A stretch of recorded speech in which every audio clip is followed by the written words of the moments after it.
So good morning and welcome back to the International Energy Agency Conference on Energy Efficiency, taking place here in the wonderful Quebec city of Montreal in Canada. Yesterday was pretty much a full day of meetings and sessions and ministerial discussions on energy efficiency. And I have with me four wonderful people who are going to maybe explore with us how did it really go yesterday? Where do we see some progress in terms of, say, policy or thinking or finance or action generally, and where do we go really from here in a sense? I suppose we go home, but then after that we might actually go to the COP in Turkey, co-hosted with Australia, and other milestones along the way.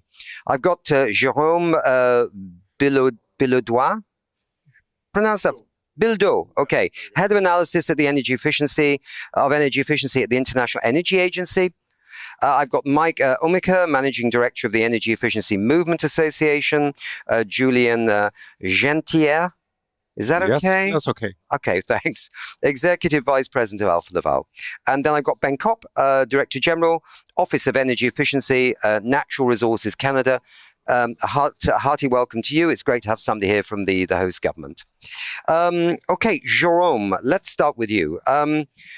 Okay, from where you were sitting, were there some outcomes from this conference, or were there points being made, or were people expressing some, viewpoints, perspectives that you felt will be useful going ahead on trying to whip up the curve of energy efficiency into something more like a hockey stick, as they call it? Great. Thanks for having me. And of course, always welcome a good hockey stick reference to begin. Well, the first thing I would say is who is here? And we're in Montreal, we're in Canada. It's not close to a big part of the world. And we have 600 people from all continents, 60 countries, and ministers from all over the world. And what we're hearing is close alignment in political signal and on the importance of energy efficiency to address energy security, energy affordability, in a way that I think we haven't seen as much or as strongly, perhaps, in previous years. And of course, the geopolitical context has an impact on this. Now, what we're seeing in the global conversation is really shaped not only by the crisis that we're seeing in the Middle East, but also by the fact that policies have been in place for some time and have an ability to be ramped up. So what we're seeing here at the IEA is not only countries taking action on energy efficiency in response to the crisis, but we're seeing them decide to look at the longer-term policies that they could put in place. And so we're seeing nearly 30 countries accelerating their energy efficiency and electrification policies because they're seeing the value that it brings to security, to affordability. And that's really an acceleration that I think we haven't seen in the past. So I think this conversation is really crystallizing this conversation in this moment that we're in. Can we just clear up one thing? Because the word electrification has become the kind of sexy new term in the last few months, as far as I can work out. And I mean, this relates to obviously renewable energies. It relates to energy efficiency. Does it relate to fossil fuels at all? So electrification, of course, is about using technologies like electric vehicles and heat pumps and using them more efficiently. Now, if you take a heat pump or an EV, it uses 3 to 4 times less energy than their fossil counterpart. And so electrification and efficiency go hand in hand. Right. And yes, electrification is a big topic these days. You will have seen that the COP presidency wants to announce a goal for electrification, or at least that's what they wish to see come up in the future. So we're going to see a lot more discussions of how electrification and efficiency can work together. And of course, efficiency allows you have less energy to electrify it. That makes it easier as well. Okay, stay with us. Ben, okay, what's been sticking out in your mind as important from either the national level or from the international level? Yeah, I really feel it's like the people. And maybe to add on to what Jérôme had said, like I think the really important thing here and kind of, I think why from the Canadian perspective, we were really excited for this event to come to Canada was bringing, the world to Canada to talk about energy efficiency, but equally so is to really rally in Canada and bring the stakeholders together in Canada for these conversations. And it's impressive how many of our Canadian stakeholders, so I mean, when I say stakeholders, I mean partners in energy efficiency, partners in energy, who are coming together to talk about how important this is to the world and how important it is to Canada. So I think that's really stood out to me as a very impressive thing and a very impressive kind of softer outcome of us hosting the event here in Montreal. We've got viewers from maybe 150 countries that will be watching this, and maybe they don't know about Canada and energy efficiency. We know that, energy efficiency is not going as quickly as everyone would like it to. But I mean, where was Canada 20 years ago, 10 years ago? I don't know. Where is it now on energy efficiency? Is it as a way of quantifying this a little bit, just to inform the people outside? Yeah, and from a perspective of kind of where we've come to in Canada, we started with the Canada Greener Homes grant program. I mean, it didn't start there, but this was a big moment in Canada where we, coming out of the pandemic, put a grant program in that really kind of brought, for example, as Jerome talked about electrification, but brought heat pumps into kind of the mainstream vernacular for Canadians. I don't think the majority of Canadians had a good sense of what that meant for them and their households. And we've continued kind of in this trend of these programs, the amount of funding that we have put into the Office of Energy Efficiency, that put it in the hands of Canadians to increase their energy efficiency in their homes, but not just homes, but in their commercial buildings, in the industrial sector, has been really significant over the past number of years, and really now this movement towards supporting affordability for Canadians. This is a challenging time, and looking at energy efficiency and how much it does support the affordability of Canadians and people around the world, has been really impressive. Okay.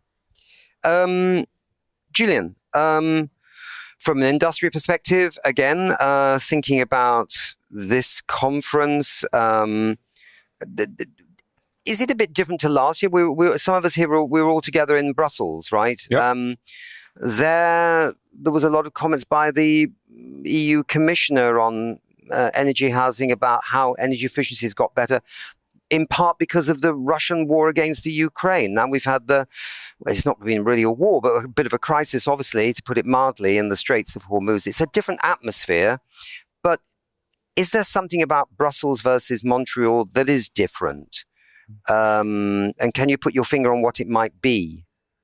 Well, there are differences, and if I even look further back, now this is the 11th Energy Efficiency Conference of the IEA, we have moved from awareness around energy efficiency to commitment last year in Brussels, and this year it was more discussion around action. And I think, unfortunately, we tend to respond to crisis that has, in a way, changed the narrative. As Jerome was saying, energy efficiency is not only good from a decarbonization contribution perspective, but also energy security, which the Strait of Hormuz crisis has in itself highlighted, but also, as Jerome was saying, affordability and competitiveness. Talking about action, I think one of the big changes when the format of the conference has been, last year we had financial institutions, policymakers, and industries in different rooms. So very good roundtable discussions, but in different rooms. The big difference this year is that we were in the same room and the same table, and discussing how we make it happen together, policymaker, financial institution, and industry together. And the energy efficiency movement draw this Montreal cooperation protocol to illustrate that cooperation that is so much needed to accelerate energy efficiency, because we are not delivering on our commitment to, we call it double down, increasing the or decreasing the energy intensity by 2%, which is what we have seen, to 4%, what is needed by 2030. And we are not on track to deliver on those at this point of time. So you put your finger on something. There is a plan. There's been awareness building, and then, commitments last year, and now kind of action. There is a kind of, for me, not invisible superstructure. It's not invisible to you guys, but for the outside audience, there is a strategy happening to try and lift this issue much higher than it is currently. Yeah, and that's interesting. Okay. Yeah. Okay. Yeah, it is interesting. Yeah. Mike, there was a big CEO roundtable yesterday. I don't know how big the table actually was, because I never actually was in the room, because I never saw how big the table was. But there was a CEO roundtable, let's put it that way. And it's a bit like when people say fireside chats. There's no fire at all, right? It's just a kind of language thing. What came out of that conversation, and what's the next step from here? Yeah, so there were multiple tables, so therefore round tables. And there were some square ones too, probably. But there were no square ones. We had a Okay. nice stage. No, I think it was very impressive. We had around 70 CEOs, C-suites in the room. Plus, what Julia mentioned this time as well, we had at every table, we had someone from a policy side as well.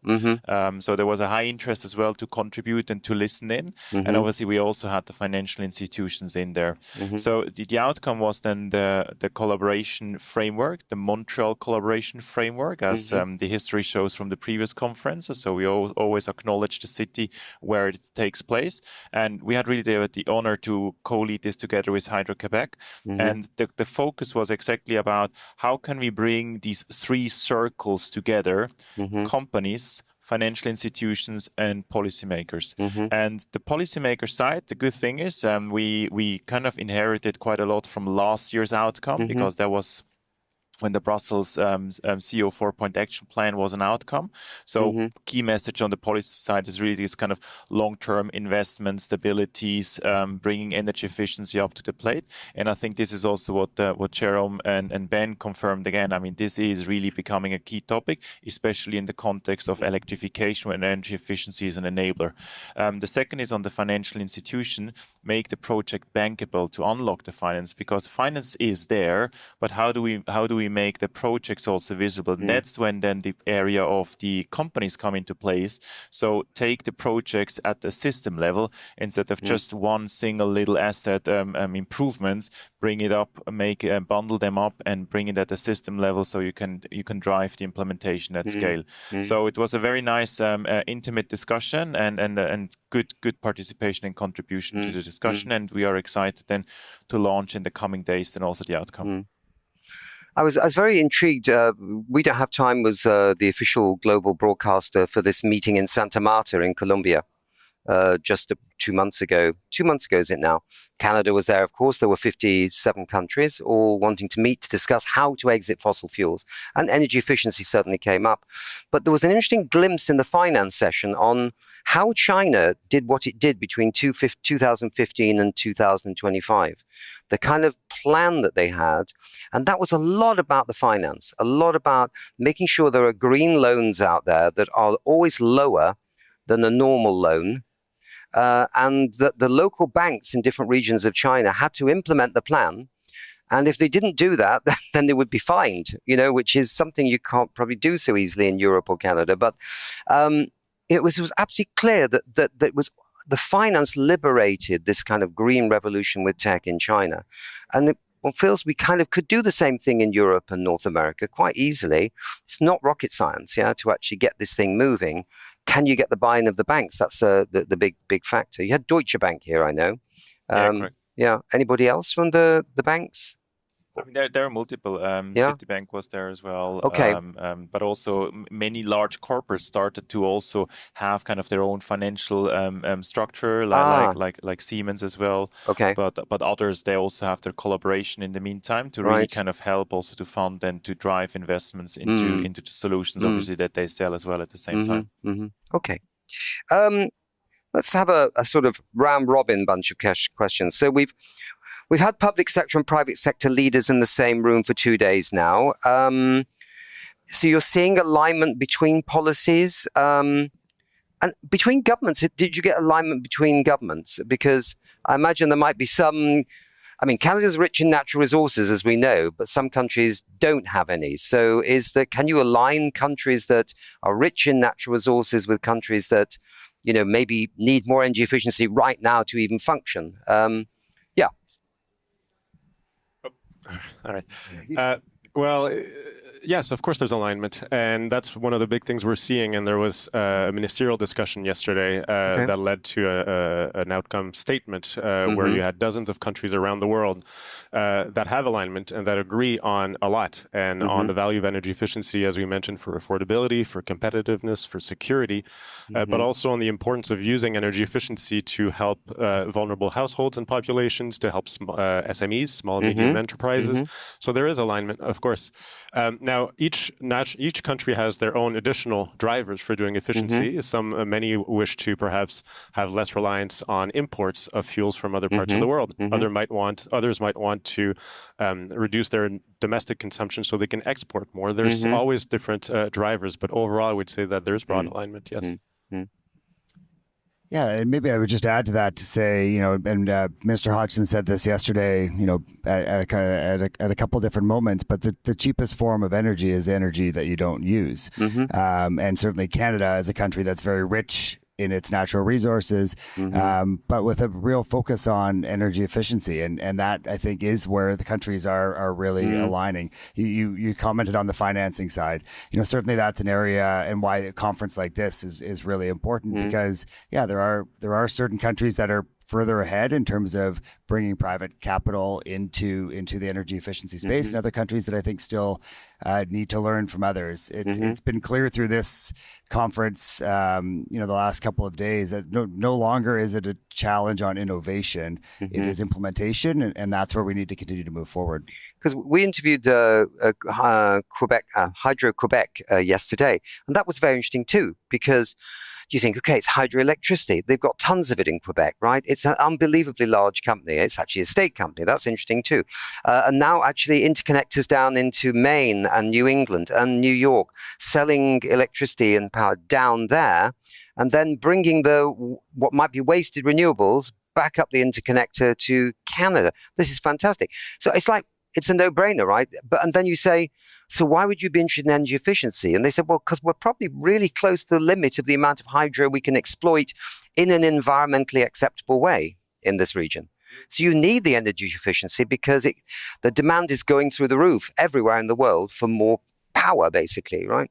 So everyone's got their own story, and it's quite interesting listening to the different stories about why they would do it, Sorry, I'm butting in, but I was really interested in the interview with Hydro Quebec yesterday. No, I agree what was said before. There's a strong alignment on the big picture, and everyone share kind of the same energy availability and scarcity, if it's not now, in the future for some. And we welcome that as business. We don't want necessarily then to go into micromanagement on what is the actual solution that is needed, because the solution that is needed in some regions might not be the same as the one in other regions. Obviously, here in Canada, we have to deal with peak load due to seasonal reasons. That might not be the case in other part of the world. Some places heating is a problem. Some places cooling is an issue. So it's not so much about micromanaging the solution. Let the market forces, in a bit in a Darwinian way, find the right solution, is what we believe in as an industry. But of course, sharing the same objective is very important. Try to share and align on a number of standards as well is also important. Sharing data. IEA does that in a very good way to highlight data, but there's still much more to be done on data.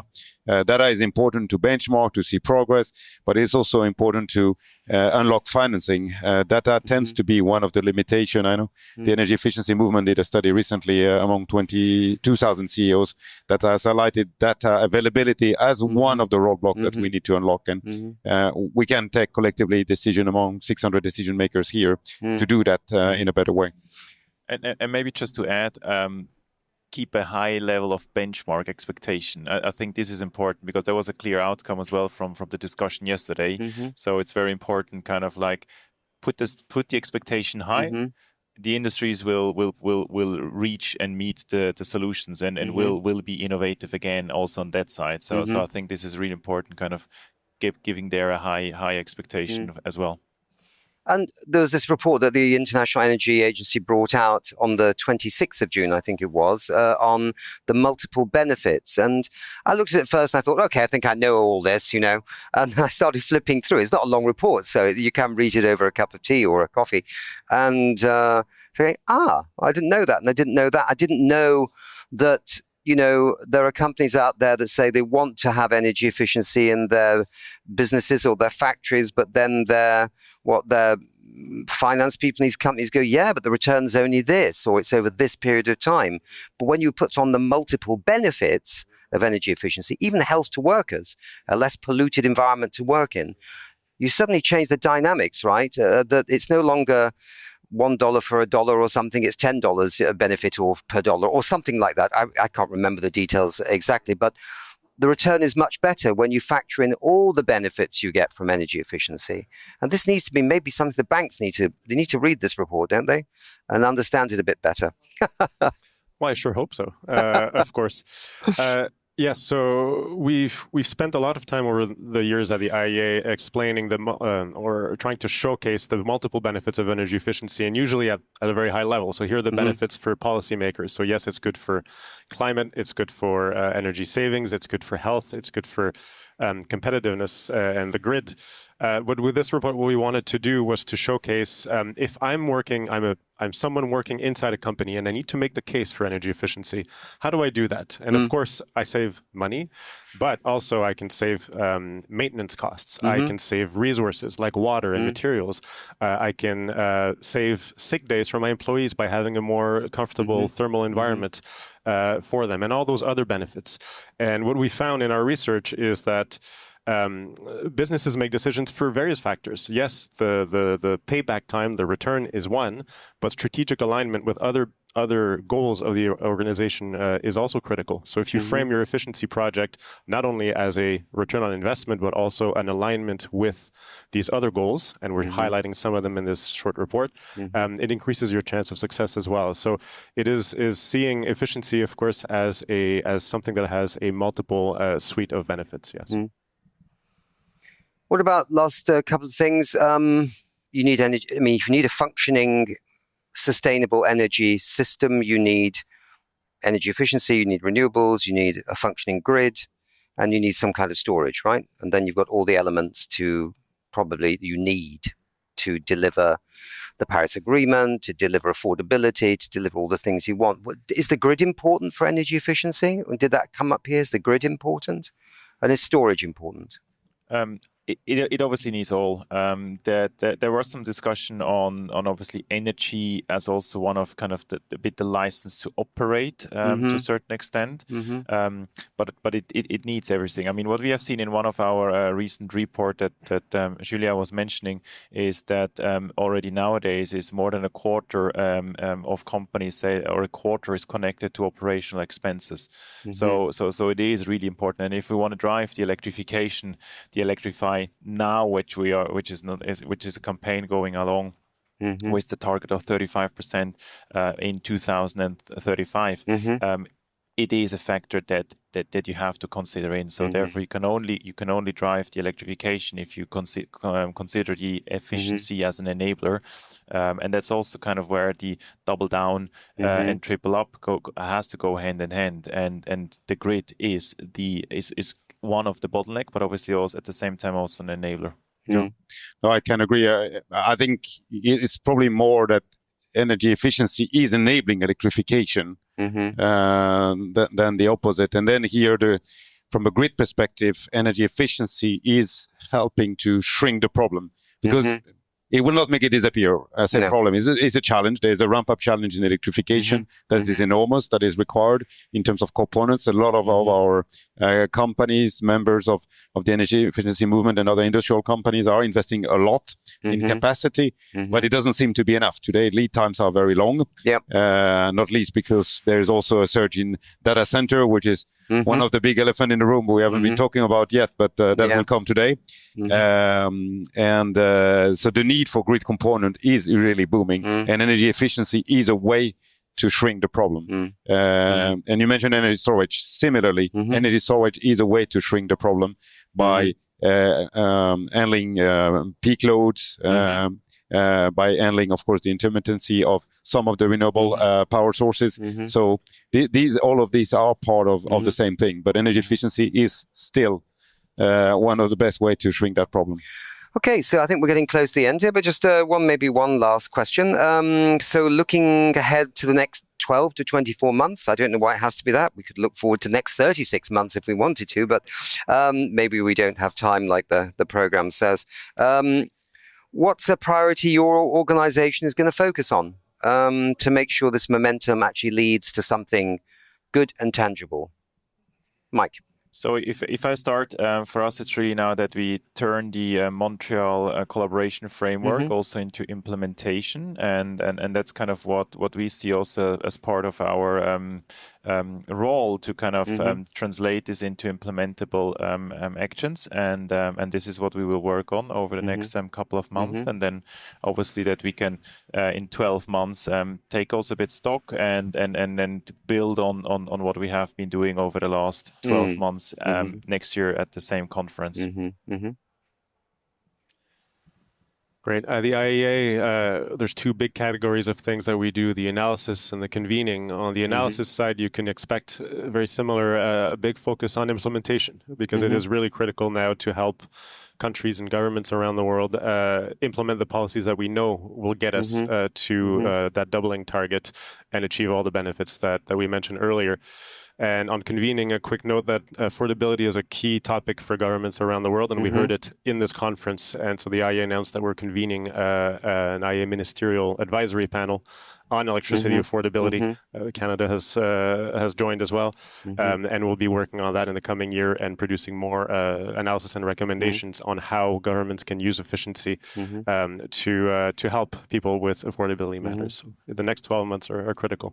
And do you see more countries in other regions really now wanting to seize this opportunity, in part because of what's been happening perhaps in the Straits of Hormuz, Asia, for example? We're seeing it around the world, yes. Yeah. Yeah, if we take two angles to it, in the next 18 months, as Alfa Laval, we will be reaching net zero in scope 1 and 2. This is our target, to reach it by 2027. Congratulations. Thank you. And that was a big investment program. But what my reflection after these days has been also that we should not stop there. Once we have reached that, we should continue to be energy efficient and improve that. Someone talk about being grid citizen. When we have electrifying, energy will still be a scarce resource. It's very valuable. There are a lot of people that don't have access to it. So we should be taking it, take good care of it, and still be smart by continuously investing in energy efficiency, even though we might have reached those targets in scope 1 and 2. The second element is how do we work with our customers? One thing we didn't touch yet in this discussion, and as an outcome of the CEO roundtable, was the importance of bundling solutions and bundling investment program into more bankable and sizable projects for companies, because that's also part of the decision making. Not only energy efficiency is having multiple benefits, as Jerome and the IEA report shows, but I think to move into decision making, we need to let energy efficiency investment to be a bit less diffuse, but more concrete and sizable, and reach the right decision makers in the boardroom of the companies. And to do that, we will have to continue working like we've done with the energy efficiency movement in gathering different solutions, different industrial together to really bundle investment proposal for energy efficiency. Yeah, and I think in Canada, it's just that. It's continuing the momentum that has been generated here. Certainly the focus in Canada, remains on affordability. The conference themes really much align with our focus, certainly in the areas of affordability, competitiveness. These are major focal points in Canada for our energy efficiency objectives. We recently released our electricity strategy for Canada. Energy efficiency is a major cornerstone of that strategy. In that strategy also is a commitment for us to retrofit 1 million homes. We will do this through multiple different tools. And these are the big objectives for Canada, really, from an energy affordability perspective, but also looking at security and competitiveness and resilience. These are the themes in Canada, and it's really encouraging to see that those are the themes of the world too. And not forgetting that there is something called climate change, and energy efficiency was a clear key component of the Paris Agreement to try and keep us all safe and future generations from a runaway climate change, obviously along with renewables. And if we forget that as well, I think we shortchange some of our viewers, some of who are young activists on climate change, and they're worried about their future. And you're trying to do something about it through the lens of energy efficiency as well. Yeah, I think maybe I could just add to that, and our minister said this yesterday. In Canada, the Office of Energy Efficiency is moving under the Minister of Environment, and that was communicated yesterday during the conference. And I think that really shows, how Canada is combining, climate objectives with the benefits that we've been discussing here today. And I think that's really important to make sure that we're keeping that close connection between climate and the broader goals of energy efficiency. Thank you for saying that, because I think sometimes the jargon keeps shifting, right? I don't mean jargon, that sounds derogatory, but the words used shift, and all the words are good. Affordability is good, energy security is good, all these are good words, but also climate action is good too. Great. Thank you very much indeed. Great.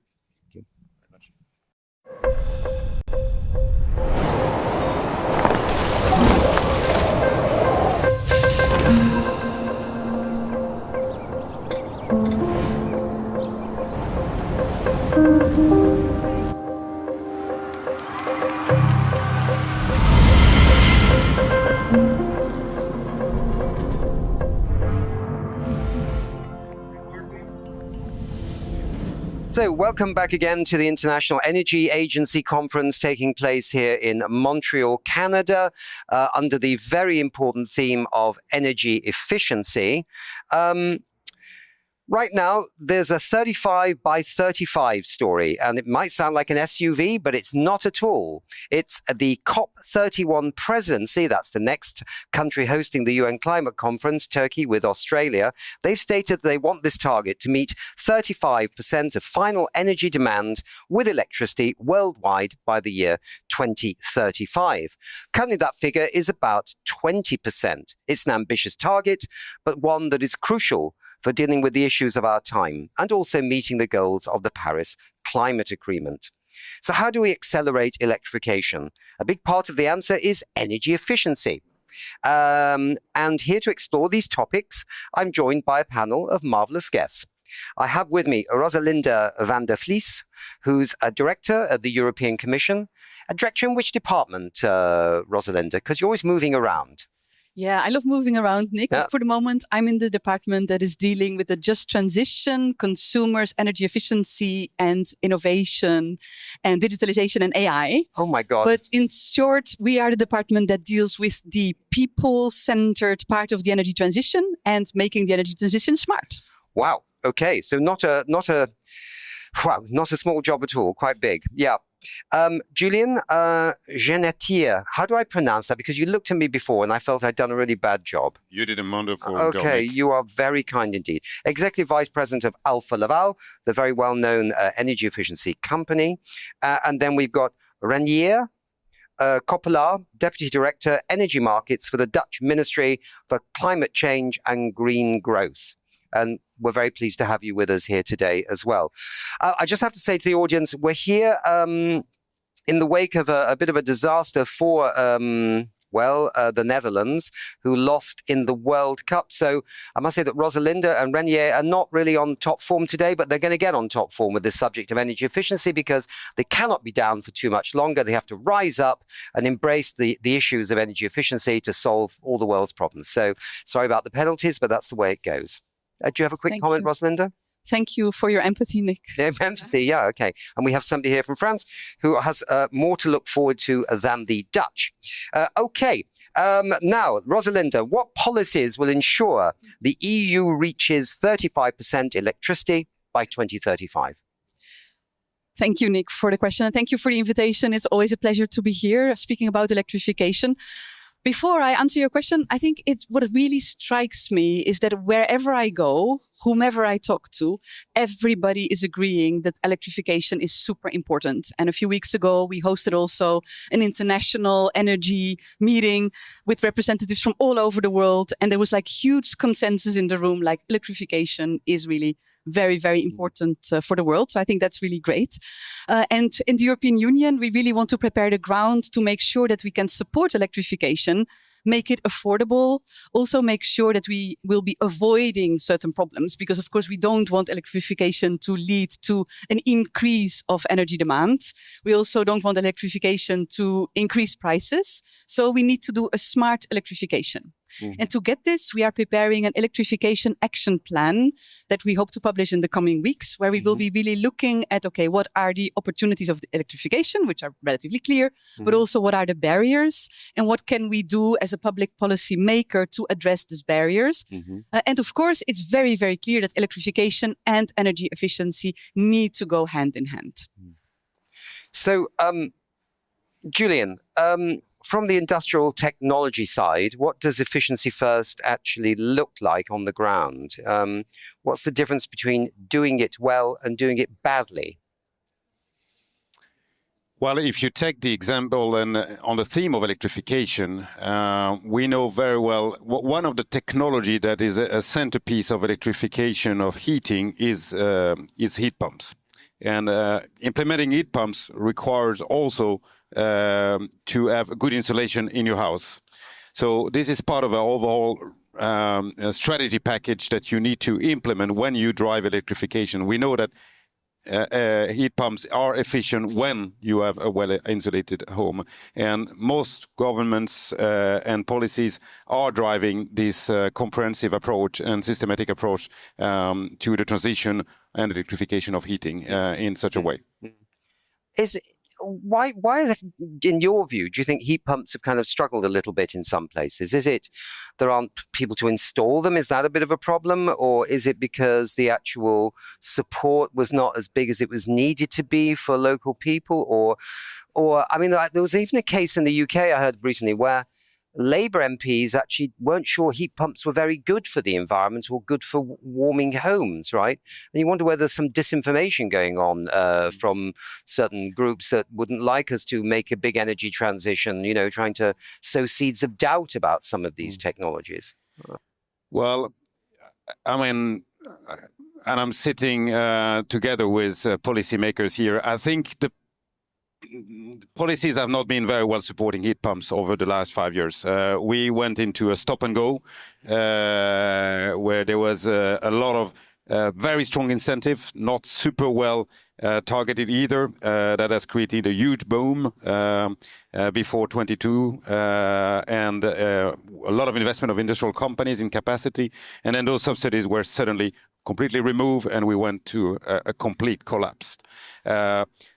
Now we have a more stable and long-term policy framework that is supporting the installation of heat pumps. So I think that's the first big steps. I mean, industrial, we like long-term stable policies in order for us to commit on investments and drive investments.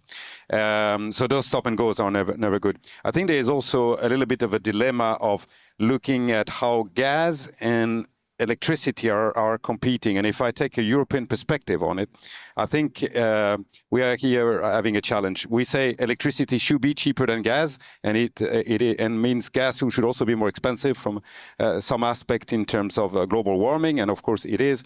But gas is also an important feedstock for chemical companies. So we should separate gas as a fuel versus gas as a feedstock to chemical companies. And I think this distinction is not easy because it's the same chemical molecule. But it is important, and that's the dilemma that we have all to deal with in Europe, because our chemical companies are suffering from very high gas prices. So we don't want lower gas prices from an energy transition perspective, from an electrification perspective, but we need to manage gas prices for the chemical companies in a sustainable way. So I think it's a mix of things here where we tend to mix things, and of course in the public domain it's quite easy to make shortcuts and make quick conclusions. So a few own goals here in terms of the policies, but where maybe some correcting of this is happening, at least in terms of the stop-start with the heat pumps. And, but I would say that the policymakers are really encouraging a lot of dialogue with the industrial companies and listening a lot to what we can contribute with. And I think together we can really make it right. You're here at the International Energy Agency conference here in Montreal. So it's an international conference, but you're also representing the Dutch government.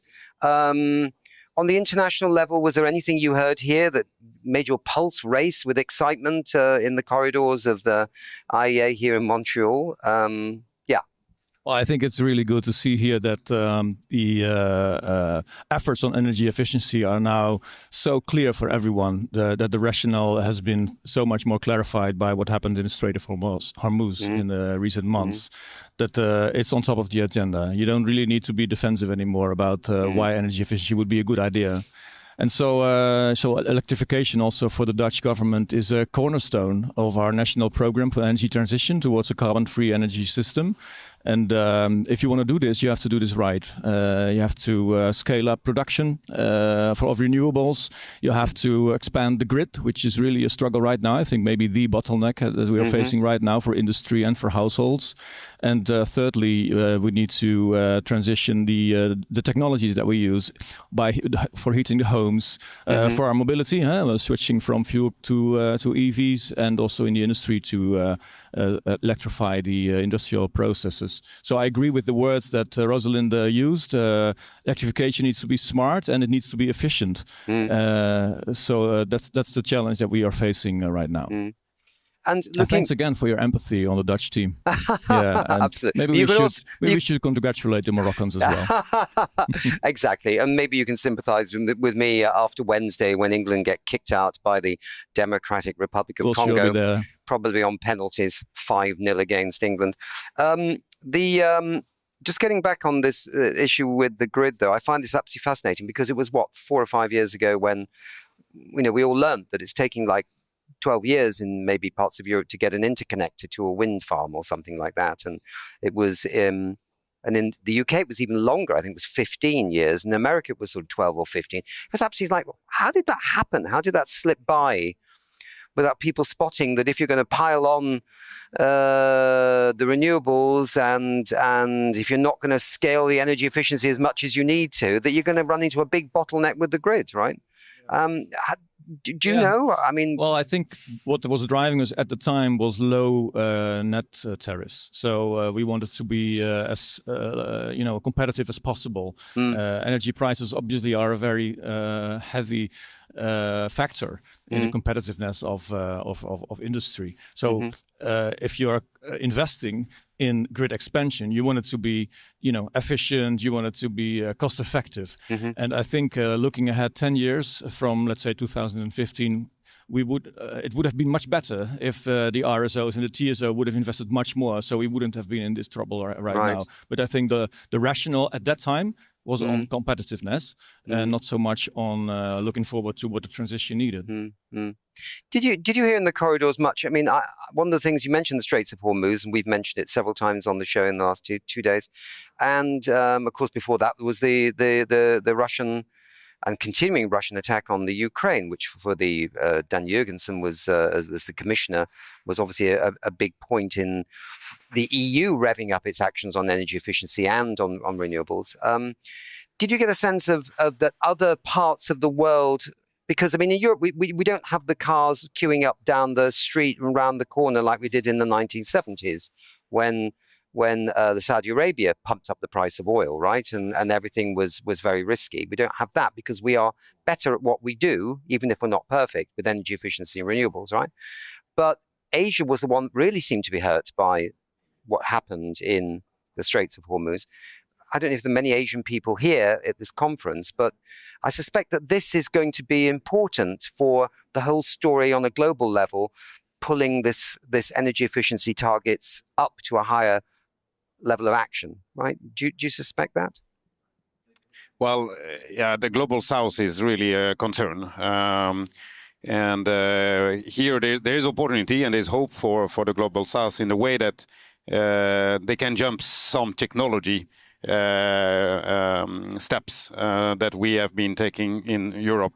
We are coming from Europe, but I'm operating globally, and it's true that our colleagues and people in Southeast Asia, for example, had to slow down activity during period of time because lack of fuels. And the energy transition, the transition towards electrification, is an opportunity for them to jump over some technology steps and go directly to electrification. But there will be tension on supply chain in terms of availability of components. A lot of industrial companies are investing in a lot of grid components, but we will have to do it in a smart way. And that's where also energy efficiency comes in, because it helps to shrink the problem. There is also complementary technology like energy storage that will limit the capacity required for peak load that we can shave through a smart technology. So we have to do it in a smart way, like the Commission is doing as well. Maybe this is beyond your day-to-day jobs. Maybe this is a bad question, but can the multilateral development banks, like in Europe, but also the overseas development support of nations, help developing countries improve their energy efficiency targets? Is there some way that they can do that? If you don't know the answer, that's absolutely fine. I wouldn't know. I know the IEA has some reports available on the topic, but I don't know it in detail. Okay, maybe that's going too far. If you do. Yeah. Let's talk about everyone's perspective on this. Okay, so where is in your head the biggest barrier to getting energy efficiency and electrification moving together? Do you stay? What keeps you up at night, Rosalinda? Many things, Nick. But I mean, as a true Dutch person, the first thing that keeps me up at night is the price. Mm-hmm. And I think we need to make sure that electrification is affordable for all. Reinier also mentioned, the importance of competitiveness for our industries, but it's also about the affordability for our consumers. And I think, for instance, you spoke about heat pumps earlier. I think also there, of course, price and upfront costs is really, a big barrier. So I think we need to get the price right. Mm-hmm. And here from the Commission side, I mean, taxation has always been kind of like a bit of a tricky topic in Europe, in particular when it comes to the European government, because the EU member states basically say, okay, this is something that we want to, regulate ourselves. Mm-hmm. But we will be coming forward in the coming weeks from the European Commission side with a network charge legal proposal, because we really find it so important to reduce the energy bills, both for our consumers and for our industry. So getting the price right is very, very important. The second thing, of course, we need to, make financing available. And here, not only public funds and the subsidies that you mentioned, but one of the things we really try to do is to leverage our public investments with private investments. And here we are collaborating, for example, in the Energy Efficiency Financing Coalition, where we're bringing together member states, public authorities, industry, and financial institutions, both European and national ones. And I was really happy to see that here at this conference, there's also the Montreal Collaboration Framework launched, bringing together indeed, the same group of people, so public, private, and the people who have the money. And what we very often hear is that from especially the financial institutions, like money, the availability of money as such is not a problem. The problem is, having bankable projects. And here I think, we can still do a lot of low-hanging fruit by aggregating projects, for example, to really get this money flowing through energy efficient solutions. But I'm not sure what was your question again. No, that was the question. And I was just thinking about it whilst you were talking there, because I mean, I must say that in the last few years, the amount of initiatives that have come out of the Commission in this area of energy broadly, but energy efficiency, as well, is quite overwhelming. I mean, it doesn't seem to stop, right? And I don't know how the member states keep up with it, or the business, because they all have good intentions, right? They've got very strong intentions. We did some a little glimpse into some of the Life and Horizon projects in Belém through the lens of the Commission and the Global Covenant of Mayors. And you're just starting to peel back bits of the onion to see what's inside. And there's so much happening. I mean, Mannheim in Germany with these massive industrial heat pumps exchanging in the river systems there. I mean, there's stuff going on that people don't even know about, that should make them feel very proud of what's happening. But is it overwhelming? I suppose that was the question. How do you keep track?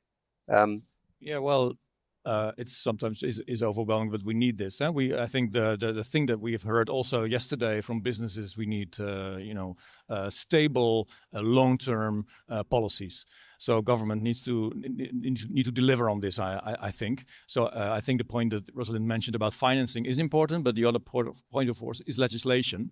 I think there needs to be a mix, a very smart, intelligent mix of instruments, both financial incentives and legislation. For example, in the Netherlands, we have this energy savings obligation, which obliges all users above a certain threshold, 50,000 kilowatt hours electricity or 25,000 cubic meters of gas, to take all measures that save energy if the payback time is less than 5 years.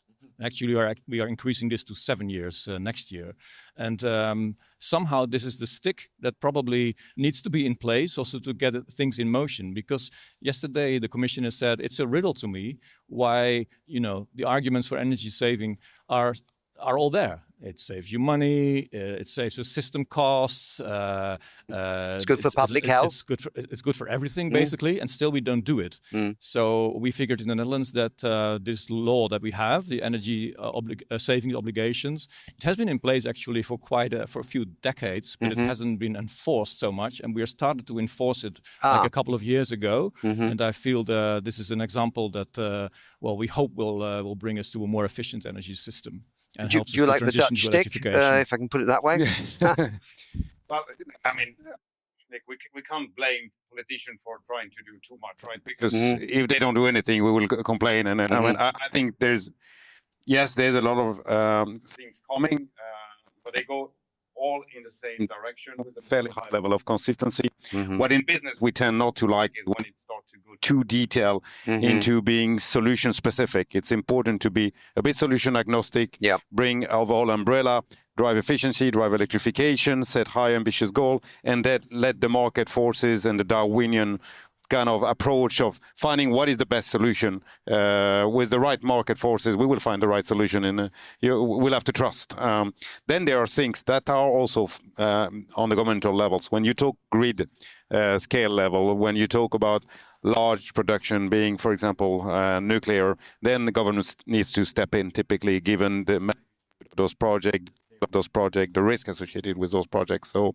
I think we need to find the right balance between the public and private. And Rosalinda was saying, and you were saying, is I think we're finding this good collaboration now, and we have to fine tune it and work with it between financial policymakers and industries, and continue the dialogue in the implementation now. So I just want to come just to. Maybe you want to say something, Rosalind, to do, and then I'll ask the other question. So maybe very, very quickly. I mean, I do think, we have several tools in our policymaking toolbox, right? So we come out with strategies to basically make sure that all the member states in the EU, we have the same common longer term strategic vision. Then we have our laws, our legislation. Then we have our financing, investment tools. And then, we come to more softer tools, which I think is very important because we can all have all of this. But what matters in the end is the concrete impact on the ground. And of course, I mean, we can have great, targets and great laws, but if they're not applied and enforced in practice, it means nothing for the people. It means nothing for our businesses. So, I mean, I do think that, it's important that we have that we use all the different tools that we have to actually deliver the impact on the ground that we want. No, I think these are all very important points. I suppose what was trickling through my brain were two things, which is one that, yes, it is a European Union. And, for the ordinary person, when they're not really thinking about it, they think all the countries are sort of behaving in the same ways, right? But you touched on it earlier. Sometimes there are individual member states that do things slightly differently to, say, another one, or they've got different rules in place. They might have different taxation perspectives, or they might have, Germany, you always read about the fact they've got a limit on public spending, right? Which sometimes seems to block some action there in that country. So there must be other things happening in other ones too. I mean, is there, when it comes to energy efficiency, you wonder, how do you ensure there isn't a sort of a patchwork, but there is a fully unified position of the member states to hit these targets? I mean, I'm sure some will overperform and some will underperform, but overall, it's the question of the overall target being realized. But, and the other thing is banks, right? I mean, we had Deutsche Bank here, there's some other banks here, but do the banks really, I don't know, get what they're supposed to do? Because really the loans for these energy efficiency things need to be very highly competitive versus an ordinary loan, right? If they're just all the same or very close, people go, oh, I don't know, maybe I don't bother, But if there's like real incentive, my God, it's 1.5%. The other loans are 3.6. My God, we go for the green loan, we bring in the energy efficiency, game done, right? No, absolutely. I mean, I think what we need to do here is we need to make energy efficiency sexy again, or politically attractive again. Because I think it's very politically attractive to speak about, big investments for grid expansion, or big new floating wind projects, where we can cut a ribbon. I mean, in a sense, I think it's much more difficult to give energy efficiency kind of like a ribbon cutting moment or to really visualize energy efficiency. I mean, you can see, solar panels on roofs, but for energy efficiency, it's much more difficult. So I do think that we need to basically have a new narrative on energy efficiency, make it also politically more attractive. Because of course, I mean, if you think of it, if you invest in energy efficient solutions, you can kill several birds with one stone. I shouldn't be saying this because my commissioner loves birds, so forget about that. But anyway, I mean, I do think, if we would invest rather than investing in expanding the grid, if we would be investing, for instance, in making all the buildings in the European Union energy efficient, we can reduce grid investments for expansion with 30 billion euros per year. It's an unbelievable number, right?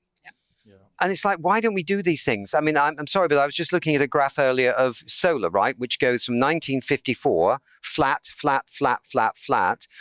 Eventually, 68 years later, 1 terawatt globally of solar is installed after all these years. And then the last 4 years, I think it shows, we had 2 terawatts of solar in 4 years.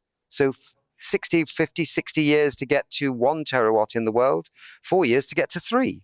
We need a graph like that with energy efficiency, don't we? Going straight up. Agree. And then, of course, we are super ambitious. We want it to go faster. So we're not happy with the progress because we set a target. We want to improve energy intensity by 4% year on year, and we are 2% now. Having said that, yesterday, Dr. Fatih Birol shows us a graph that showed how much progress have we done in the last 50 years. And it was quite impressive. I mean, roughly, we are 2/3 more efficient vehicles, 2/3 more efficient in heating buildings. So we have made progress, and yet we need to have this frustration of not going fast enough. And we're overwhelmed by the demand. Right? And the demand is coming so rapidly that people are taking even, because speed is not big enough, fast enough when it comes to grid access, then you see a lot of off-grid. You are responsible for also the data center part. And I mean, off-grid data centers are popping up like mushrooms everywhere. Yes. And it's not because they believe it's the right thing to do. It's because it's the thing that is needed to cope with the speed and the race they are on. Well, not to be left behind, whatever left behind means, because it might be that you're not being left behind anyway. But that has a lot of consequences on the environment long term. So you wanted to come and make a point, I think.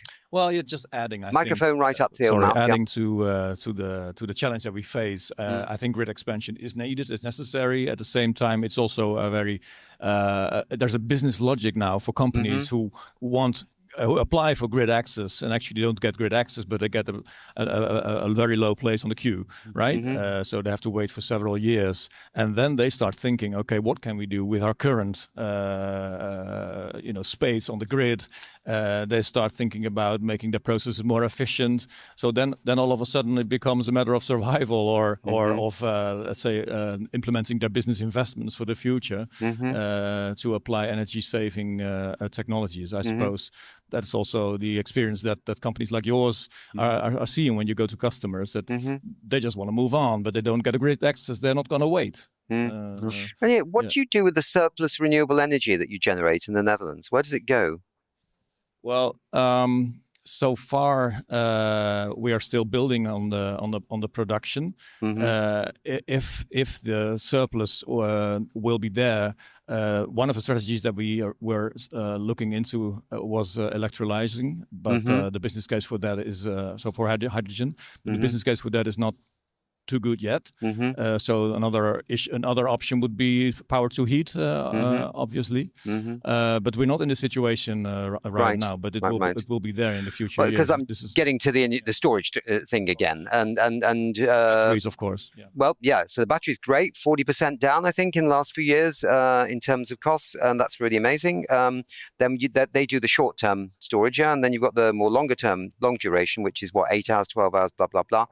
We keep talking about this, don't we? And we know that Alfa Laval's got a new company that they bought in France that is helping a huge wind farm in the Gobi Desert to actually compress the waste electricity that can't be used by the wind turbine. Well, the wind turbine, they can't sell their electricity, right? And it uses that electricity, the green electricity, to turn air into a liquid, compresses air. And then you store that liquid, and then you release it when you need backup, and the air expands 250 times and turns a turbine. And there's another company doing this in the UK called Highview. Yeah. We didn't buy a company, no. But we are, of course, supporting many companies. There is an association of companies called the Long Duration Energy Storage Council, which is an association of companies that are looking at different technology to store energy, and a bit beyond lithium-ion, because lithium-ion will create another dependency. We need so much lithium-ion for EV, and the dependency on critical minerals is adding another complexity. So there's a range of technology for long duration energy storage that is interesting. Some European companies at the forefront. Actually, we are in Canada. There are some few Canadian companies as well that are really strong in that. It's using compressed air, molten salt. There are different type of technologies. One's called HydroStore, isn't it? The Canadian. The Canadian company is called HydroStore. There are other Canadian company members of the long duration energy storage. So there are solutions. And here, Europe and Canada, to mention Canada as well, are at the forefront of this technology. So we should be looking at that. Because this is part of shrinking the problem. If we manage energy storage in a good way, we can reduce, as I was saying, the peaks, shave the peaks, and then manage the number of components that we will need for the grid. So I think there are some good technology solutions. I think the Commission had a paper out just recently on this. Yes. Yeah, absolutely. And I mean, just listening to this conversation, Nick, I really think it's like in a football team. I think, you need all the players. If we want to really accelerate our clean energy transition in Europe to deliver on decarbonization, to deliver on our independence, to make, the transition affordable, we need not only electrification, not only energy efficiency, not only renewables, not only the grids, not only the storage. We need it all together. It's kind of like a system. Yes. And, we need to make sure that all the different, elements of the system are well connected together. And, then you create kind of like a winning football team. Yes. And you need the right kind of policies that ensure that the when you're taking penalties, they actually go in the back of the net rather than hit the post. So, I mean, this is... Thank you. You're dwelling on the Thank you metaphor so much. Yeah. The Dutch are back in football. Good. When is the game with UK? England's playing on Wednesday. You can laugh and enjoy yourself watching that. Let's start wrapping this up. 35 by 35. I'm sorry, I joked that it sounded like an SUV, but 35% of electricity by 2035. It's going to be a global target, all nations under the UN process. Is it just another fancy target, or is it doable? I mean, because every UN conference has some outcome that everyone can punch there and go, woo, that's great. And we had it with 20%. Sorry, what was the 2030 target? Doubling energy efficiency and trebling renewables. Doubling down. Yeah. And the trebling looks like it's all on track. Doubling still, this is why we're here. We're talking about it because we want to work out how to fast things forward. 35% electrification. Is it doable? Is it exciting? Can it be happening? And should we not be cynical? We should be optimistic? Well, Nick, my answer to this would be, I don't really care whether we are at 35% by 2030 or at 34.5. Yes. What is important to me is that we have a common direction of travel. And the common direction of travel is we want to score, right? And we want to score, all of us. So I think that is really important because I think, these kind of targets, they have a mobilizing effect. And we need to mobilize the public sector, the private sector, the investors all together. So I don't have an answer to the question whether this is doable or realistic or not, but I do think it's extremely important to have this common goal where we want to go together. Yeah. Looking at you, but, I mean, I could maybe ask Netherlands, where might you be in terms of electrification at the moment? I think it will depend a little bit on where you are at the country. For us, I think we're still quite dependent also on different kind of energy resources right now. So I would be cautious about saying, oh yes, it's easy for us. I don't think it's an easy target, but I agree. This is the direction we should go. And we have been surprised by many positive trends that we saw, like for the sales of EV and the adoption of different technologies, solar, wind, and so it has become much faster than we expected when we were at the starting point.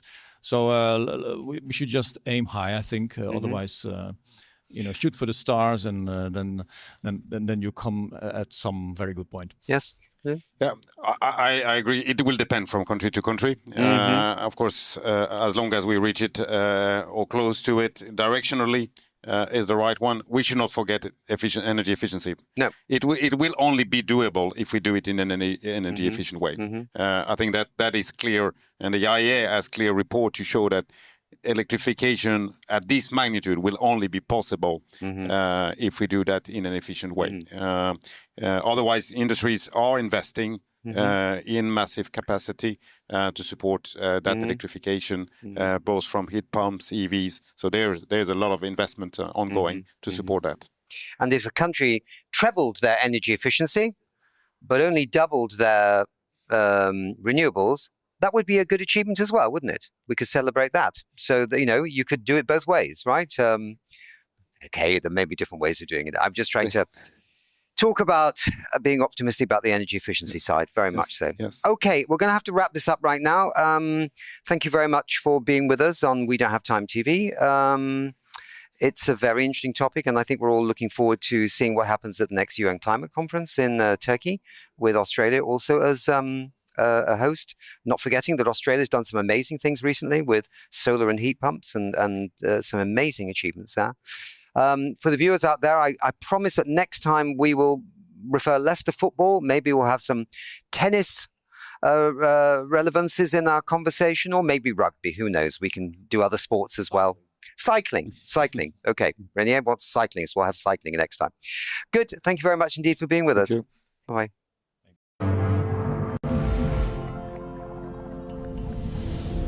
We have another wonderful guest with us here at the International Energy Agency Conference in Montreal, Canada, where the theme is energy efficiency. It is the Commissioner for Energy and Housing, Dan Jurgensen. We tried this in Belém, and I'm sure I've got it wrong, but it's close enough. Yeah, well, you're getting closer every time. Thank you very much indeed.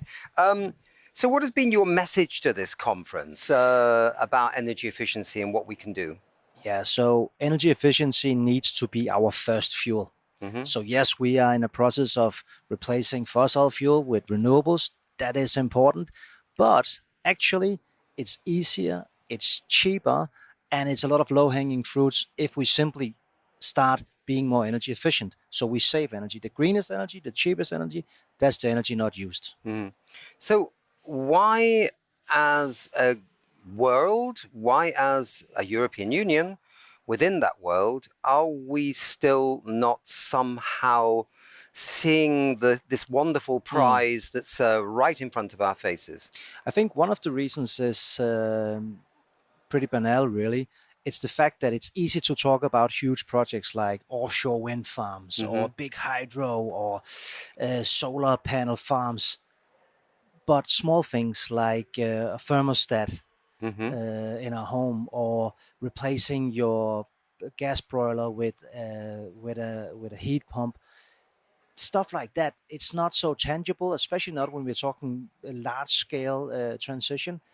But if we add it all up, when we do these small things, they can actually make a real difference. I mean, you've been working very hard as the Commissioner, and also within the wider context of the European Union on this. I mean, there's an overwhelming amount of, laws or new legislation or new ideas and new, things pouring out into the public domain. I don't know how the private sector and the governments and the member states keep up with it, but it's very exciting. And it shows there is a commitment at the level of the Commission to change things. But I suppose the question is, who is going to take the leadership role on this? Because you've got the financing people, you've got the governments, the policy, you've got also, the private sector. How to take this circus of players, in a sense, and get them all playing in the same orchestra? Who's going to do that leadership? Well, it's going to be a combination, of course. Some companies are doing great. Some member states of the European Union are doing great. I would say in all modesty also that if we look at what we've actually adopted legislation-wise in the European Union, we're also doing quite well. And even though it's not going fast enough, a lot of good things are happening. If you look at a typical home in Europe, they are saving a lot of money every year because our appliances have become more energy efficient. Now, probably most people don't know it or don't realize it, or it's not something that we talk about a lot, but it's actually billions at an aggregated level that we save, and thereby, of course, also a lot of emissions, which is in the end also what we want, because we need to fight climate change. But we need to keep our focus on these issues, and we need to do whatever we can to make sure that we attract the investments that are needed. Because even though a lot of these things can seem small and it's done on an individual level, either in a home or in one company, there's also bigger trends. Like for instance, electric vehicles. Here we know that governments can set up incentives that will lead to more people buying an electric vehicle instead of a combustion engine car. And that is actually almost exploding right now. We're getting far more electric vehicles on the streets, which is very good news. And this is partly because governments have chosen to set the incentives right.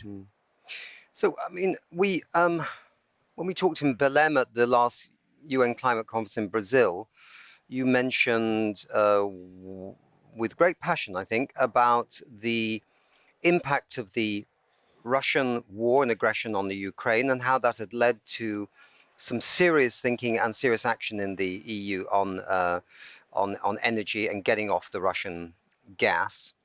And I think you were close. You said we were close to that time at the European Union being fully off Russian gas. I want to ask you, where are we at this moment? And so, well, let's do that one first. Sure. No, sure. So we last year we decided to ban the import of Russian gas, which is of course a big decision, necessary one, because we don't want to help indirectly finance Putin's war. Plus, I mean, we don't want to be in the pocket or under any form of control from an enemy like Russia. Obviously, it's not an easy thing to do, because in February 22, we actually got 45% of our gas from Russia. Now we've declined, of course, that number, and that's due to us saving energy. It's due to us deliberately choosing not to import it. But we still had an import that was too big, so therefore we decided to ban it. Now we're now implementing that ban, and we are under 10% now, and next year will be to 0. So there will be no more molecules coming in to Europe from Russia. All right, so that's where we are with that one. It used to be that people said, or the fossil fuel industry would say about renewables, that they are intermittent and not readily available. But we've seen, because of the Straits of Hormuz, that fossil fuels can be intermittent and sometimes not readily available at all. Is this another emblematic, practical reason why we have to hurry up on this topic? And do you get a sense that other countries who were very dependent on gas from that Straits of Hormuz area, particularly the Asian part of our world, that they have also come to realize that fossil fuels are intermittent and not readily available? We need to get on to renewables. I do very much think so. February 22 was a wake-up call for many in Europe. The fact that we were dependent on Russian gas before, I think probably a lot didn't even know or realize.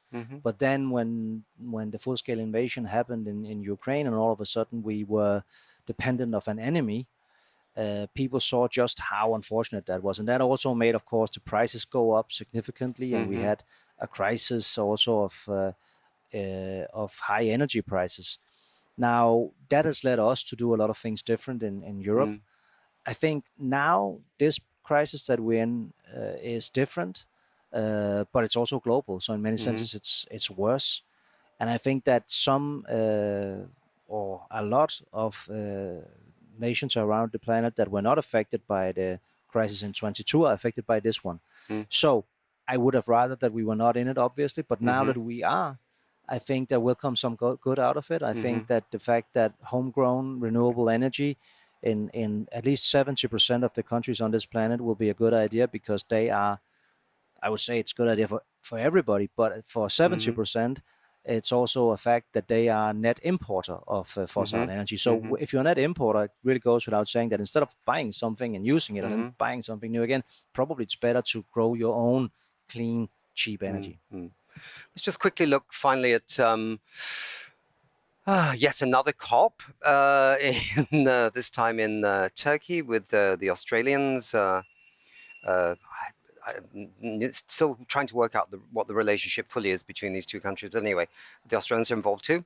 And by the way, I think it was interesting to read just recently that how much they're doing in Australia with domestic solar and heat pumps. That was incredible.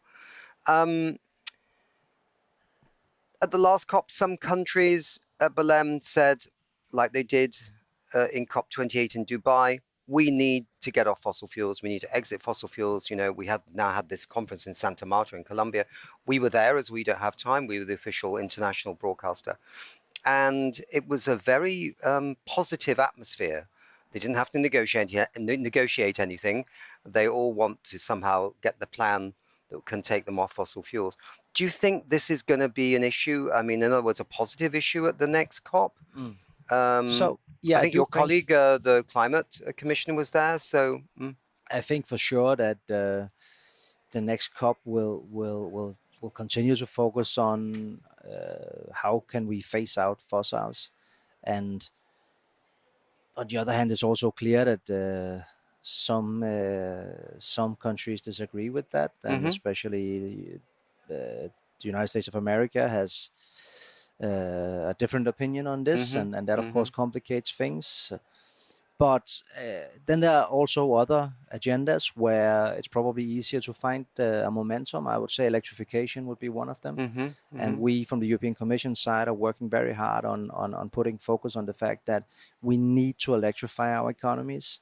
That's a very important part of the green transition. We need to get rid of the black molecules and replace them with green electrons.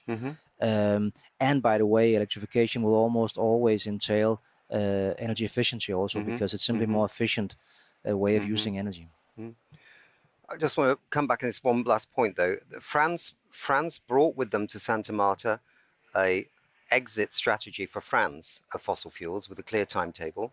Colombia's coming up with one. I talked to the UK representative there who said, yes, they've got one. It's in London somewhere, and they're going to dust it down and bring it out. Should other member states think about this? And what about the Commission and the Union itself as a whole? It's a very, very good idea to look at different scenarios of how you can get out of the dependency. It's also clear, of course, that these things need to be taken stepwise. Although I do like long-term strategies, it's also evident that sometimes there's technologies are rising very fast that you did not know a couple of years before. So, for instance, storage. Within the last couple of years, that's become a very important part of the solution. It wasn't just 5 years ago. Just as there are challenges that we cannot foresee, data centers, well, 5 years ago, I did not suspect that to be such a big challenge as it is now because of the energy consumption. So yes, to long-term strategies, but still with the flexibility, of course, of knowing that we cannot really see everything that will happen in the future clearly now. But we do need a direction for our travel. Yeah, good. Thank you very much for your time. Thank you.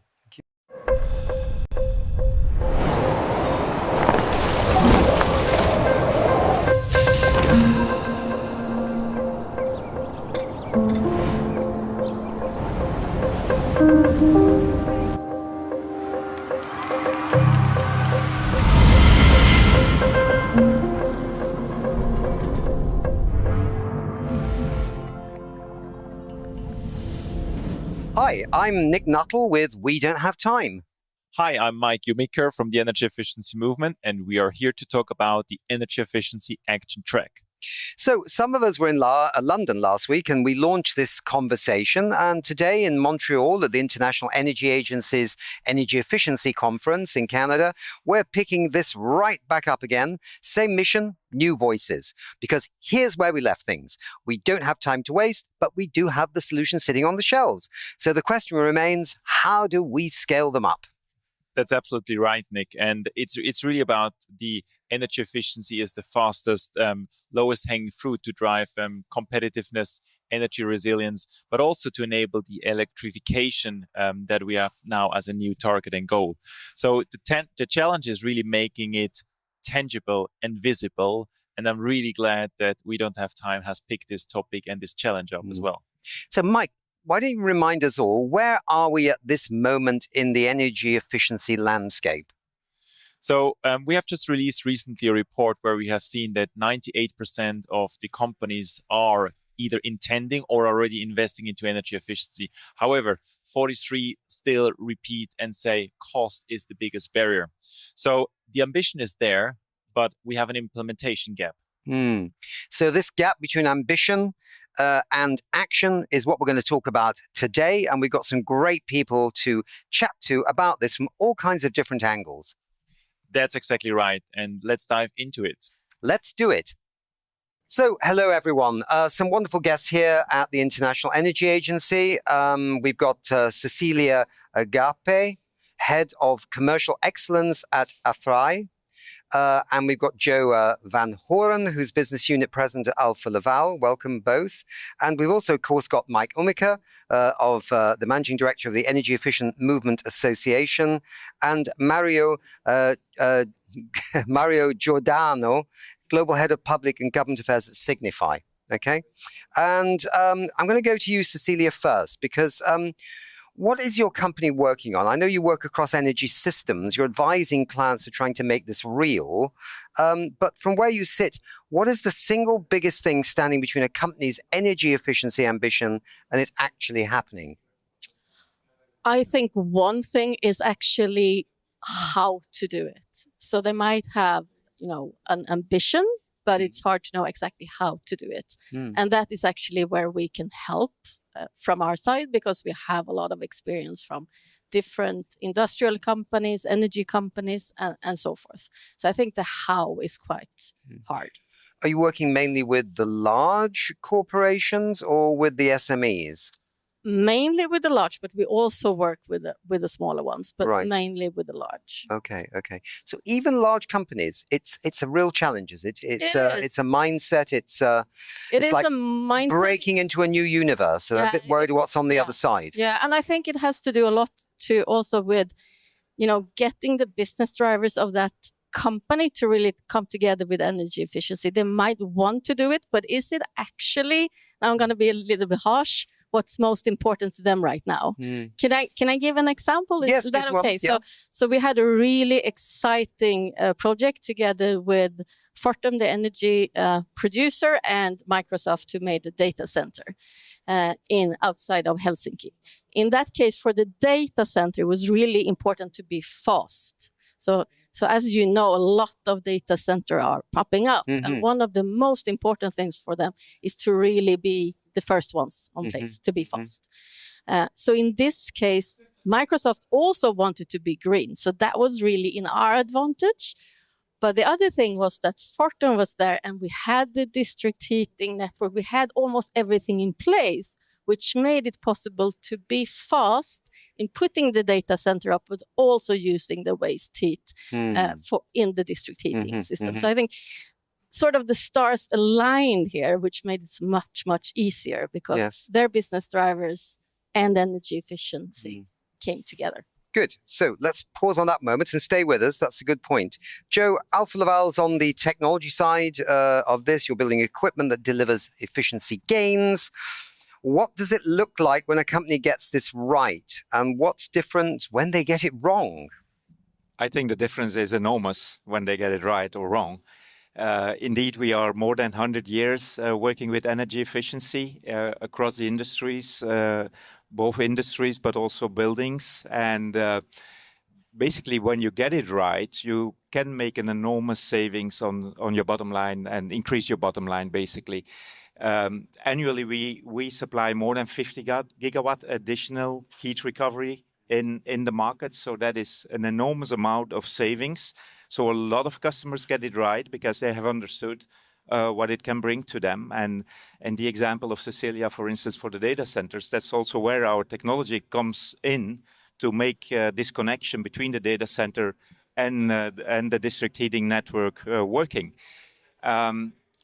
We have also those examples in Alfa Laval ourselves in our factories, where we, for instance, install industrial heat pumps and where we recover the energy and actually don't need energy anymore to heat our factories and our buildings. So that's how you immediately can save on the energy bill and on the bottom line.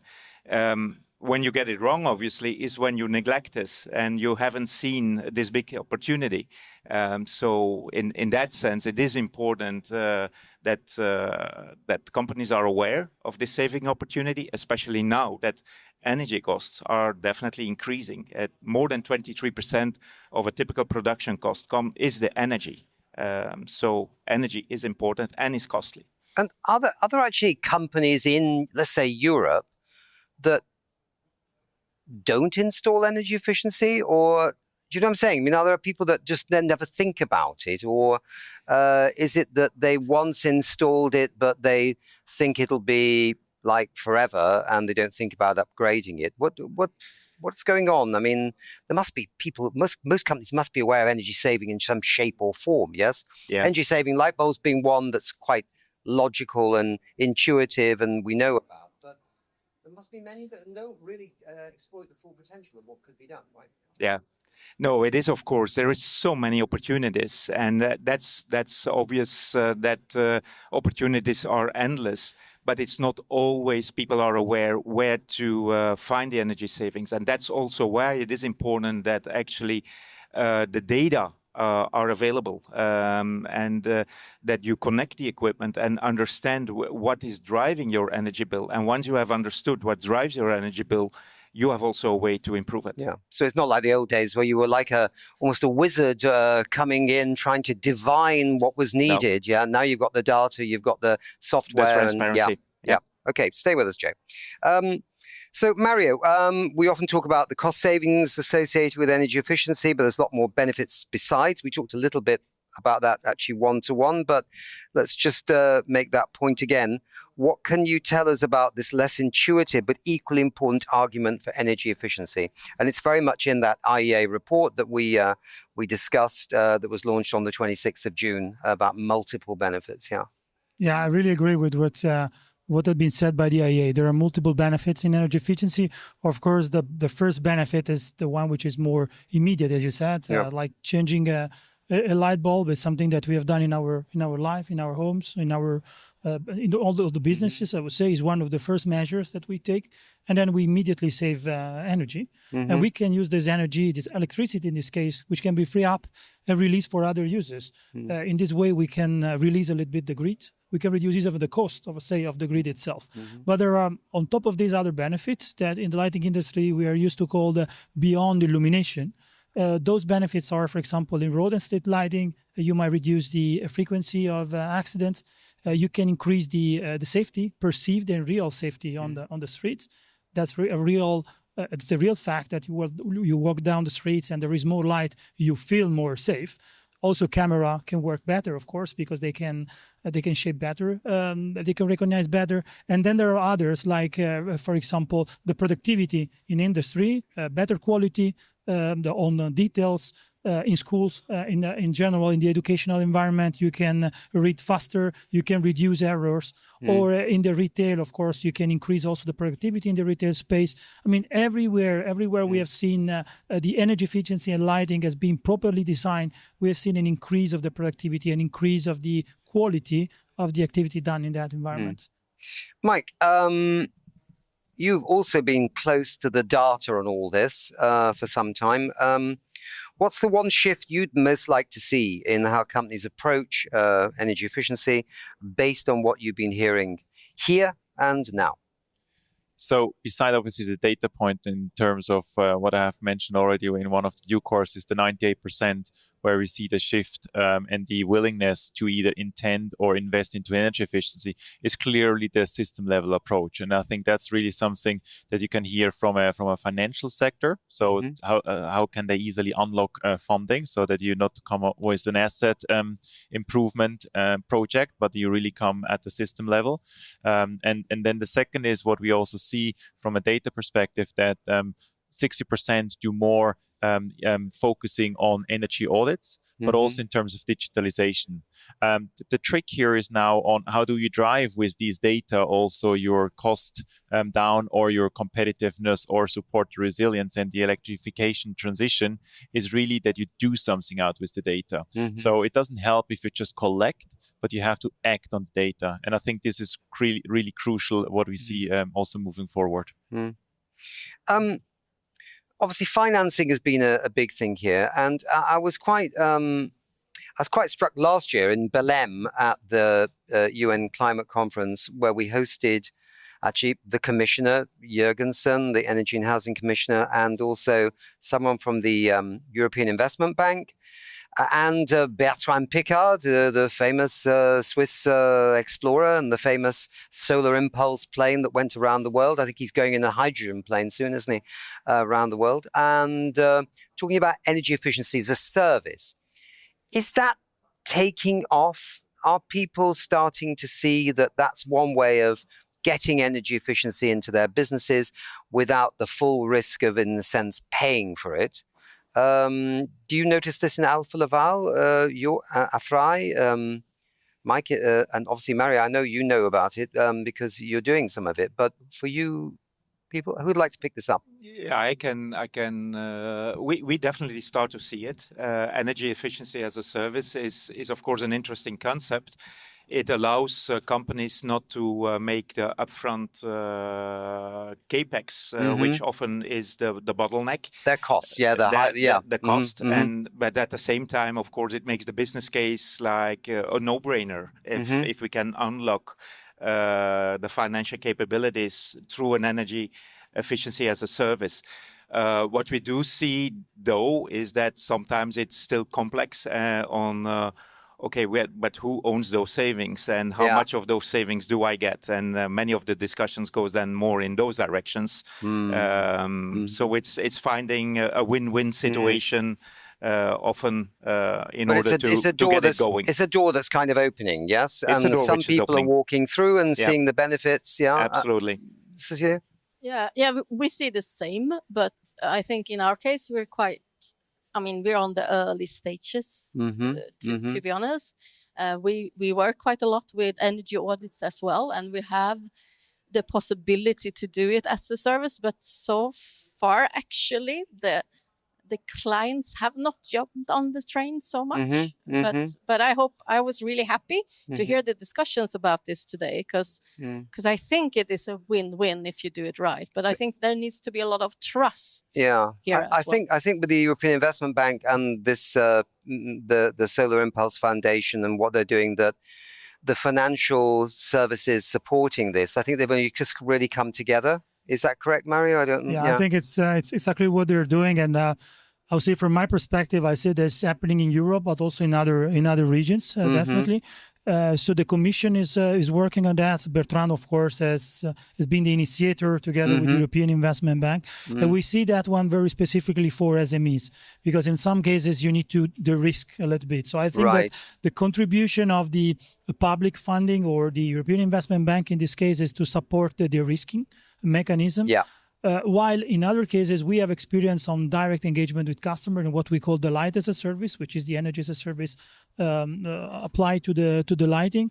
This is a way also to provide a wide range of services, which comes from as Cecilia was saying, from the early stage, so design, building a bit of trust through the design phase, and then install the products. Then you still own the products, of course, and opens the door also to another concept of circularity, because of course you can take it back or you can upgrade with another product or with more technologies as soon as they are more affordable or more in line with the needs of the customer. So I think that the energy as a service, the light as a service, in our case, also is a way to look into the circularity opportunity.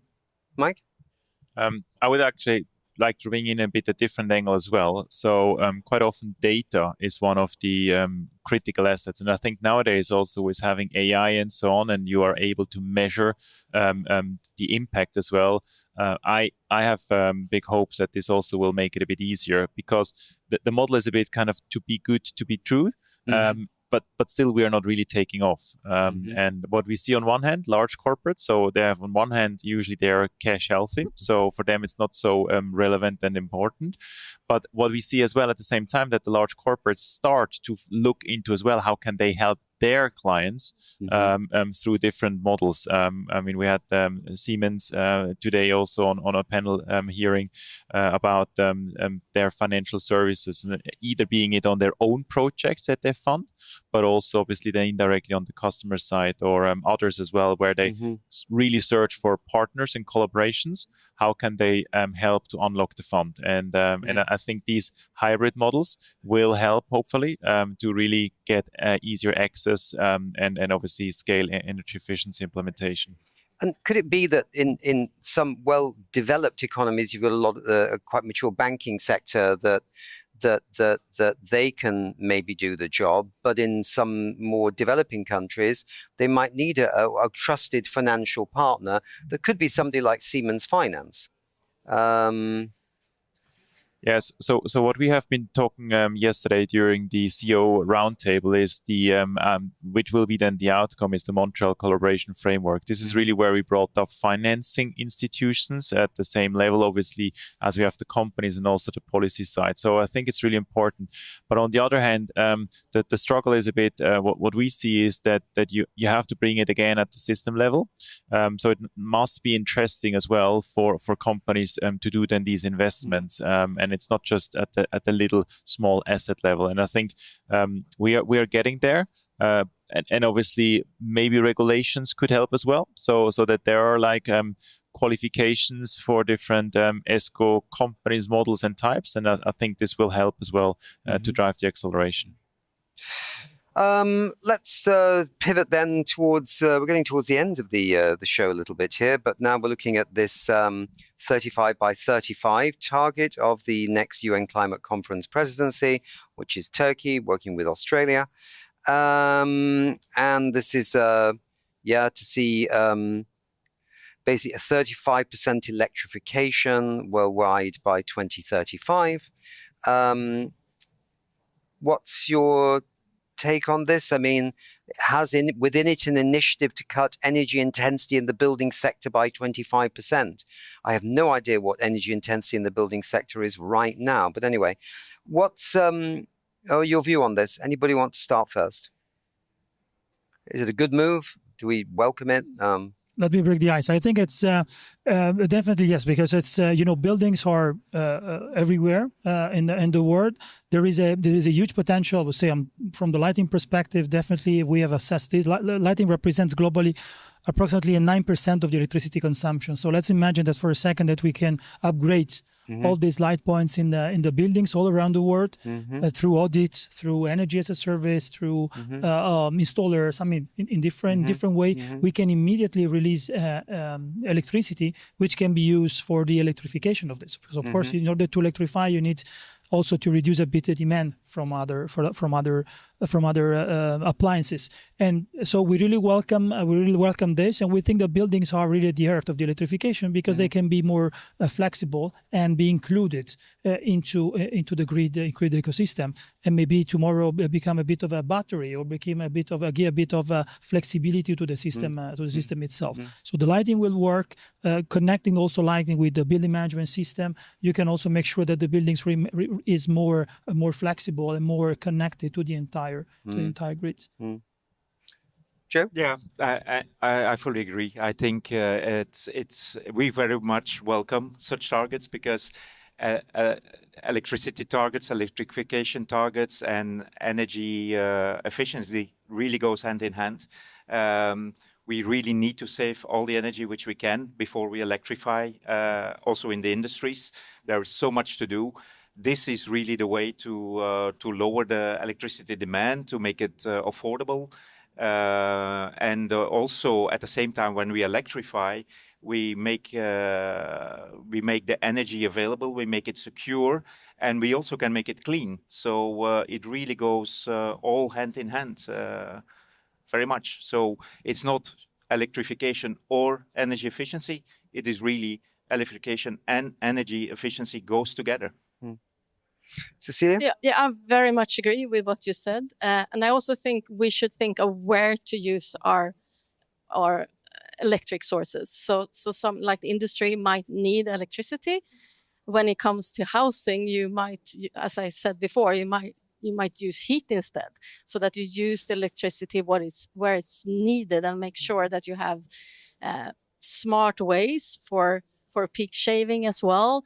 It could be heat pumps and batteries. It could be a lot of different things to make this affordable. And as you said, it's not.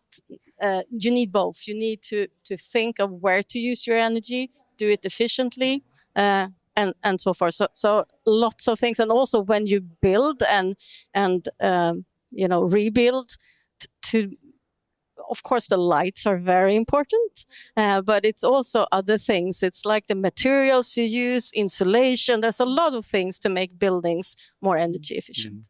Absolutely. Mike? So important is also to remember the short history. So it's double down, triple up, and electrify now. So it's really energy efficiency is the enabling factor, and therefore it's really important. We as the energy efficiency movement are also a supporter to the Electrify Now campaign, so which supports the 35 by 2035. And with this, I think the colleagues have mentioned everything, but it is the enabler to ensure we are reaching the double down and triple up as well. Okay. Good. Well, thank you very much for all being with us. We have learned a lot. And if you want to know a little bit more about energy efficiency as a viewer, you could also start by going to wedon'thavetime.org. And we have our energy efficiency action website with some of the companies mentioned here during the last 2 days who've been on our shows. And maybe you might discover that you find a passion for energy savings as you're going forward. There are already 12 proven solutions on the platform, but we'd like to see some more as well. So if there are some companies out there that want to showcase what they're doing on the We Don't Have Time energy efficiency action site, we'd love to hear from you. So that's it. Time to move on. Time to say au revoir from Montreal here in wonderful Quebec in Canada. And best of luck with your work and all the things you're doing. So thank you. Thank you. Merci beaucoup. Thank you.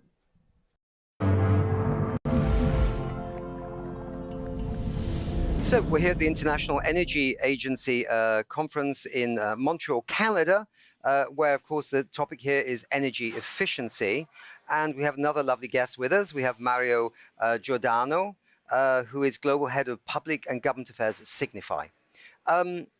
Mario, this report was brought out by the International Energy Agency just before this conference here in Montreal, and the big line being on the multiple benefits of energy efficiency. And it strikes one that when you talk to people about, bringing in energy efficiency equipment and transforming businesses or companies and factories, that sometimes a lot of people say the challenge is people think about the payback costs. Is it quick with the payback costs? Is it too long?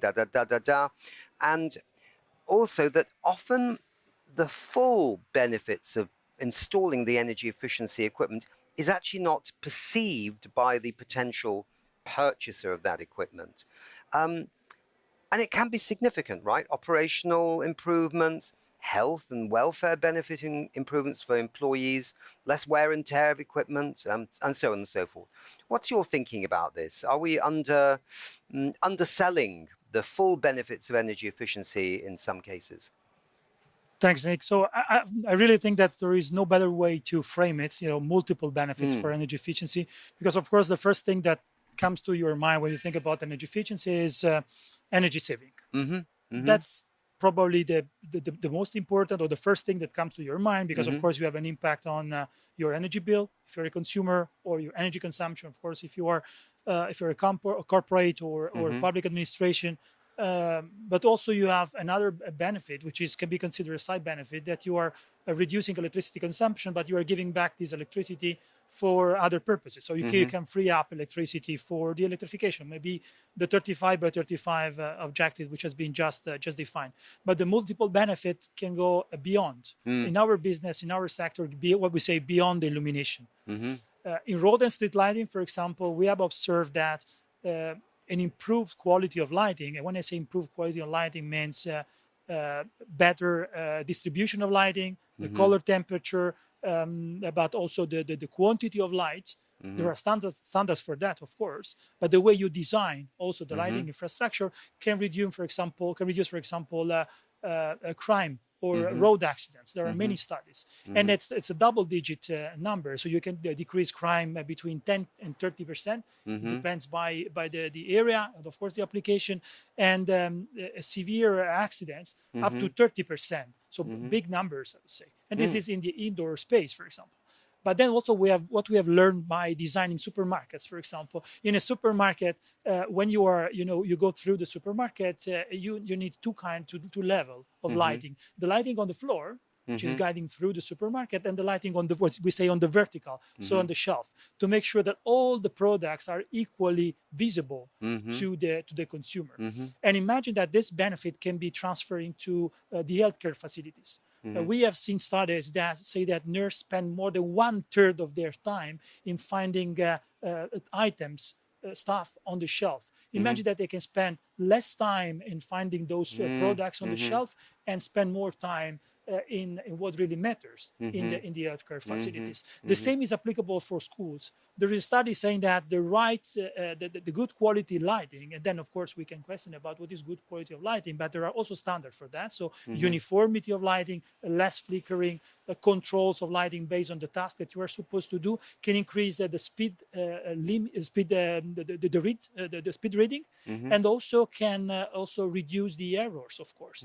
And this can be transferred to production facilities, where you can reduce defective product, you can increase the quality, you can increase reduce risk for operators with working with their hands or with the different tools. So I think those are the multiple benefits which are difficult to quantify. It requires some study. It depends by application.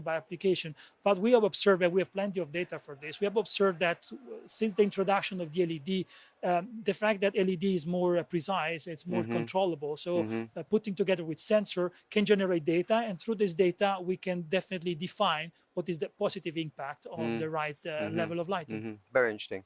And I was curious that you were obviously at London Climate Action Week last week. We were both there, and it was a pleasure to have you on our show. But I see that you posted something when you were leaving or during London Climate Action Week on LinkedIn, which was a Philips. So the former name of your company, Signify, was Philips, of course. And it showed a Philips light in, I think, the London Underground. And you were checking it out, how old it might be. It was 12 years old or something, wasn't it? Or 11 or 12? Yeah, it was 2011. I really need to do that because, of course, that's something I'm really interested in. I was walking in the underground, and I realized that it was at this level. Some fluorescent tubes, so some tubes that are currently banned in Europe, of course. So probably those products have been installed 5 years ago. There was a note on that was part of an upgrade project done in 2011. Right. So this is exactly where the upgrade has been stopped. So probably where it ended. This is the level of upgrade that we have managed to have.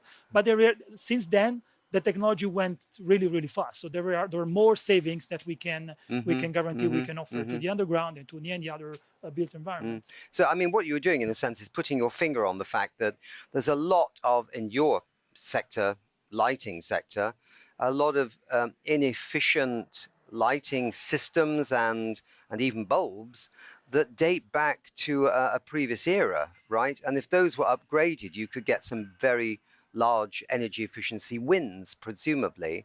Now, of course, that's in your business interest to upgrade things, but it's also in the country and also in the planet's interest to save money on electricity bills, but also to reduce emissions. So I suppose the question is, how fast can an upgrade occur? What should it be every 10 years? Should it be every 8 years? Does it depend on the business?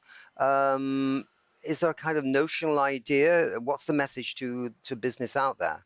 I think that we need to consider that the key parameter is the return of investment. Yeah. So of course, as soon as you find a product on the shelf where the return of investment can also cover the fact that the lifetime of the existing product is not going to its end. So of course you can introduce a new product and you can still save money. Now we have seen a very nice commentary from the IEA, which has been published on March about lighting, and it says that the first wave of LED, which have been installed all around the world, in Europe but all around the world, has been installed more or less in 2010 up to 15. So in these 5 years, this is where the LED really have been introduced, I would say, massively.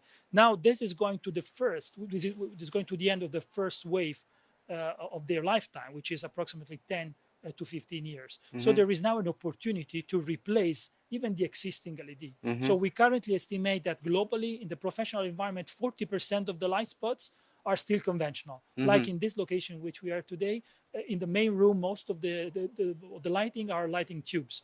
While in other places we have LED tubes, of course. So this is a result of a second upgrade. But those tubes probably are for 10 years ago. Right. So in few months, there is the opportunity to upgrade to a more efficient, to connect it, generate data. And those data can provide also the data that also the financial sector is asking for in order to unlock the financing for the energy efficiency sector. And maybe also provide data that can increase the flexibility of this building in order to provide electricity to the grid. So how does it work then? Does Signify, people from Signify, for example, go to the utilities providing electricity to consumers and business, or do you go directly to the businesses? How do you communicate this? I mean, obviously, there's Hydro Quebec here, so you must have had a chat with them. They're here. They're a business, and there's some other businesses too. But I don't know, in the wider world, how does it work? How do you get the message to them and say, it's maybe time to upgrade and you're going to save money and do something good for the planet? So as Signify, we have created a program which is called Signify Switch. We provide tools to calculate, so you can calculate by yourself to understand if you're a business, if you're a consumer, if you are even an utility, you can understand what is the business case, what is the right technology. And after that, it depends pretty much by the flow. So you can do that directly with Signify if you're looking for a tailor-made solution. We work with ESCO, for example. This is a pretty effective way to look at energy performance contract in buildings or in public lighting. ESCO is what exactly? The ESCOs are the energy service company. Right. So like utilities, for example. So the ESCOs model can work with that. And this is exactly the way in which you can use also a blended finance. So private and public partnership. Or you can work through installers, distributors, for example, where you can buy products on the shelf, and then you can rely on the experience of the local distributors in the professional environment. So there are multiple channels. It depends pretty much by our customers' needs and by the way they prefer to be served. Interesting. What about here at the conference then? I mean, it's wrapping up, it's in the throes of wrapping up today. It's quite short, isn't it? It's like just 2 days, roughly, maybe a little longer. But was there some outcomes here that you think were positive for the work that you're trying to achieve?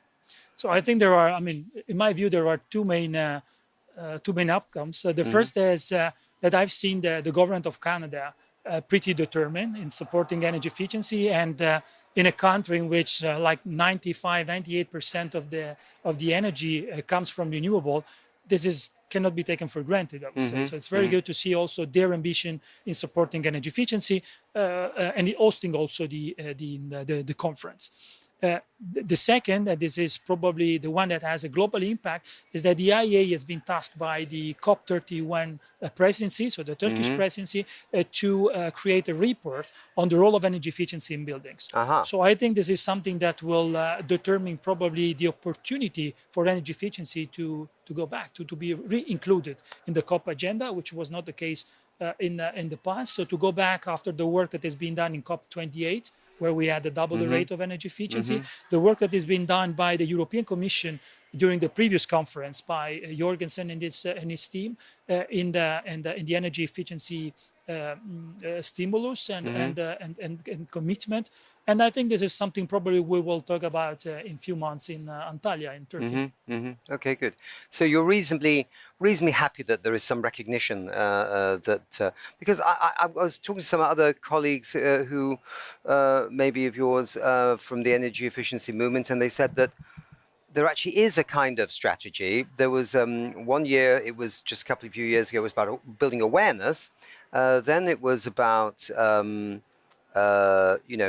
how do you assess it? And now it's about how do you implement and action it? And there is a kind of strategy towards how we do this.